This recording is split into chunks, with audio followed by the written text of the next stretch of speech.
Hi mga kuripot! So for today's video, nakahanap ako sa TikTok shop ng super affordable na rechargeable light bulb na sobrang liwanag kaya naman perfect to for emergency purposes. 30 watts nga pala yung liwanag niya and then waterproof siya kaya naman perfect for outdoor.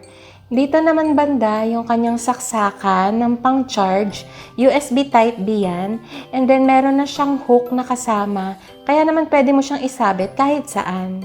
So, tinry ko muna dito ilagay sa may ilalim ng payong ng halaman namin, yung light bulb, at in fairness, mukhang bagay naman siya dito. And kaya ko dyan nilagay para sa gabi ay may liwanag yung plants namin. At dahil nga 30 watts siya, sobrang liwanag niya sa gabi at malawak yung nako-cover niya.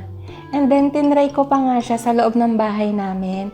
At kahit hapon ko to sinut ay sobrang liwanag niya kaya perfect to kapag nawala ng kuryente, ganyan. And then tinry ko siyang i-charge at gumagana naman na maayos. Tapos may color green light indicator lang dyan kapag nag-charge siya. Oh, sa mga nagkukuripot dyan, click nyo na yung yellow basket. Yan lang. Follow for more!